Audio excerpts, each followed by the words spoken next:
Welcome, everyone. I'm Kimberly Boschman, and this is the Intentionally Intuitive Podcast. In this episode, we're going to take a look at each personal month forecast for March 2023. Before we get into it, just know that these are different from the life path forecasts. So the calculations are different, and more than likely, the energy forecast is going to be different as well. So before you have a listen, make sure that you check the calculation to make sure that you're listening to the right one. This is, of course, a general reading. If you would like a personalized reading dedicated to your own personal numerology report, please book some time with me. My information is in the description box below, and I would absolutely love to work with you. All right, let's take a look. Personal month 5. So you all, this is a relatively, of course, short cycle because it's only a month long. However, when we're working with the energy of the 5, it can still pack a punch. And so I would say as a personal month 5, working with that energy throughout March, I always say expect the unexpected when it comes to 5 energy, because usually when it's involved, there's going to be some kind of shift, transformation, some kind of movement that we're either expecting or not expecting that sort of changes or causes a shift within our experience, right? And so whether that's clarity coming in, and then from that clarity, we then make different choices, which then affects our experience, or if it's sort of like divine intervention where something comes in and actually really shifts the energy or the momentum of the situation. That's all possible. There can be other things that come in this month under 5 energy. Also, of course, that has to do with what brings you joy, time for pleasure, time for experiencing life with all of your senses, making time for what brings you joy, right? Like whether that's a hobby or something like that. This can also bring about travel. It can also bring about romance, sort of that lighter, joyful, gleeful moment or experience of romance, right? So whether you're with someone or single, this could be a month where that sort of amps up a little bit. And so this can also tie into children. So your children could come into focus, or your inner child might need some attention this month. Any of those themes could come about. But typically with 5 energy, it's usually very fast moving energy. It's usually asking us to do something at a greater speed, right? So whether that's take the initiative and go after something, or take that trip we've always wanted to take, or whatever, right? It's a very freeing sort of energy. So it's going to ask you to be less restrictive and less confined, get outside your comfort zone, think unconventionally, maybe do some things that are unconventional, all while maintaining some level of moderation, right? That's always key with 5 energy.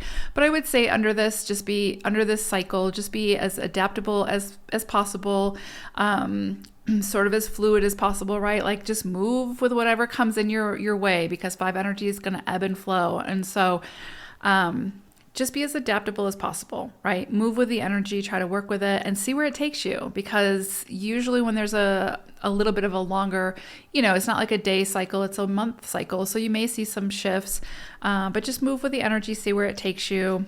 And then once you get your footing next month, you can figure out, where to go from there. Okay, so we're also in the month of March in a universal energy of 1. And so what's interesting is when we couple that with the 5 energy of your personal month, then you have sort of this more assertiveness, this like, again, taking big risks, going after what you want, taking the initiative, not waiting around for things to sort of fall in your lap, but going after what it is that you want, making your dreams come true. So this is like the fuel to the 5's fire, right? It gives the energy and the motivation and the confidence and the courage for the 5 to like go after what it wants to go after. So you could find that this month feels like a very ambitious month, a very fast moving month, lots of opportunities for new experiences and to try different things, to maybe take a risk, take a gamble, do something that's outside of your comfort zone and that makes you sort of think a little unconventionally, right? Be open to new experiences and new things. And the more that you can do that, the more you will get out of this energy, right? This cycle. But the 1 energy is like sort of, again, like pushing us or pushing whoever's in a 5 cycle to really go after what they want, right? to take that initiative, to put in the effort, and to take the risk.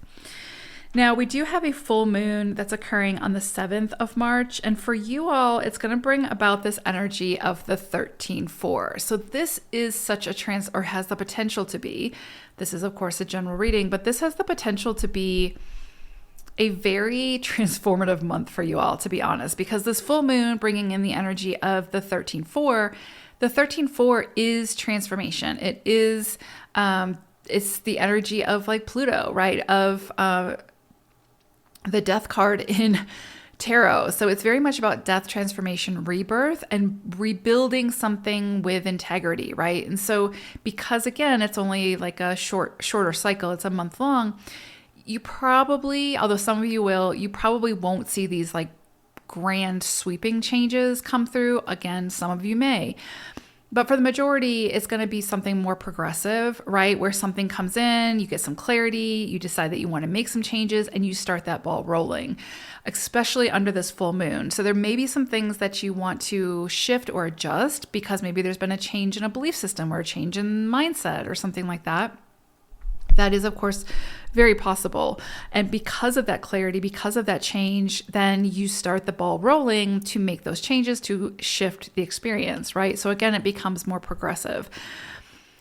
Under the 5 and the 13-4, it can always be very quick moving, right? It can always be those sort of tower divine intervention moments where something shifts very quickly and then you have to figure out what to do in that moment and be very decisive. That can also come up, just not to sugarcoat it, right?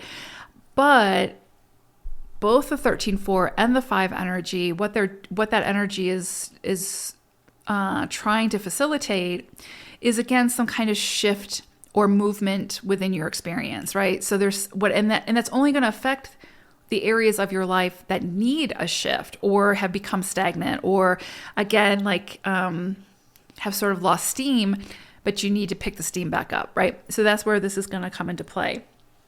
So with the 13-4 energy falling at the full moon, again, that you could see things coming to completion at this time, but being shifted sort of out of your life, whether that's a relationship, whether that's a job that's not working anymore, whether you sell your house, you've had it on the market and now just out of the blue, someone comes and buys it, or you're signing the paperwork to sell it or buy something, buy a new house or resources, whatever, land, etc. You get the drift. Those kind of big changes can kind of come in and come to fruition under a full moon and also under 13-4 energy. Whatever is taken away or whatever is like sort of removed at this time or closed out, right? Creating space. What you're meant to build in this space under this 13-4 energy would be something that, again, you're kind of in it for the long haul. You're going to sort of give it your full attention. You put your energy into it. There's integrity behind it. It's something that you want to last, right? So anytime there's 13-4 energy involved, it will dismantle things that are faulty or don't have integrity with the purpose of allowing us to rebuild something that's much more aligned, that has integrity, and that will last the test of time. So anything you sort of start around this time, just be mindful of that it's probably going to be something that takes time to come to completion, but, and it's going to be asking you to invest in it for the long haul type thing. So just kind of keep that in mind. Usually under any kind of 4 energy, things don't necessarily happen quickly. The change can happen quickly, right? The shift can happen quickly. But usually whatever it is that we're rebuilding, whatever we're moving towards, that can take time. So just keep that in mind. It's usually some kind of investment of your time, energy, and resources when it comes to 4 energy. So just be mindful of whatever it is that you start under this energy. On the 21st or the 22nd of March, we do have, depending on where you live within the world, we do have a new moon. And so this new moon for you all is bringing in the energy of the 9 and the 1. And so you have like sort of like this double dose of energy of the 1 energy because of the universal cycle that we're all in March, which again is 1 energy. Now you have it again at the new moon at the end of the month. And it's also coupled with 9 energy. So what this sort of says to me is there's some kind of, again, something coming to completion, something being closed out and sort of falling away, creating space for this new big beginning, right? So you have a lot of sort of change energy coming in this month, but also a lot of opportunities and a lot of supportive energy for starting big new things, right? For going after big new ideas, taking big risks, not necessarily throwing caution to the wind, because again, when we're working with 5 energy, you don't want to go to the extreme too much, right? But with the 5, the 1s, and all this 5 energy, all this 1 energy, and then of course the 13-4 energy I previously spoke about, a lot of change energy and a lot of opportunity for initiating and taking action and asserting yourself and going after what it is that you want, right? Whether that's a relationship, whether that's a new career, launching something, whatever it is, this is beautiful energy for that, especially if it switches things up a little bit or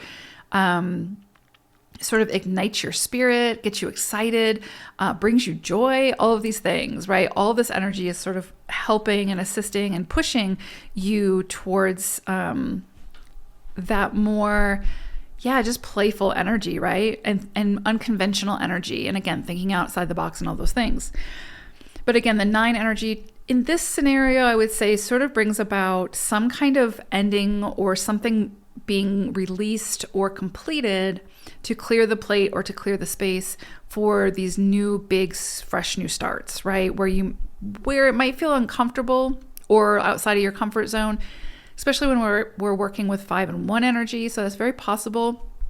But under this energy, the 5 and the 1 are your greatest cheerleaders, like egging you on, saying, you can do this, you've got this. It wouldn't be coming in for you if you couldn't handle it. So definitely face any fears that might surface for you around any of these big new starts. And just know that because, again, the 4 is involved this month, right, with the full moon, that whatever you sort of start this month could take some time to see some kind of substantial gratification, right? Or like yield results, right? Can take some time. So just know that you might be in it for a little while. Whatever you kind of start this month or whatever shifts sort of take place are helping you to build upon something for longevity. So big month for you all if you are in a personal month of 5 this month of March. So, but again, the energy can be present, but it's what we do with it that makes the difference. So I would say take it by the horns and see where it takes you. So take care, everyone. Thanks so much for being here. Bye for now.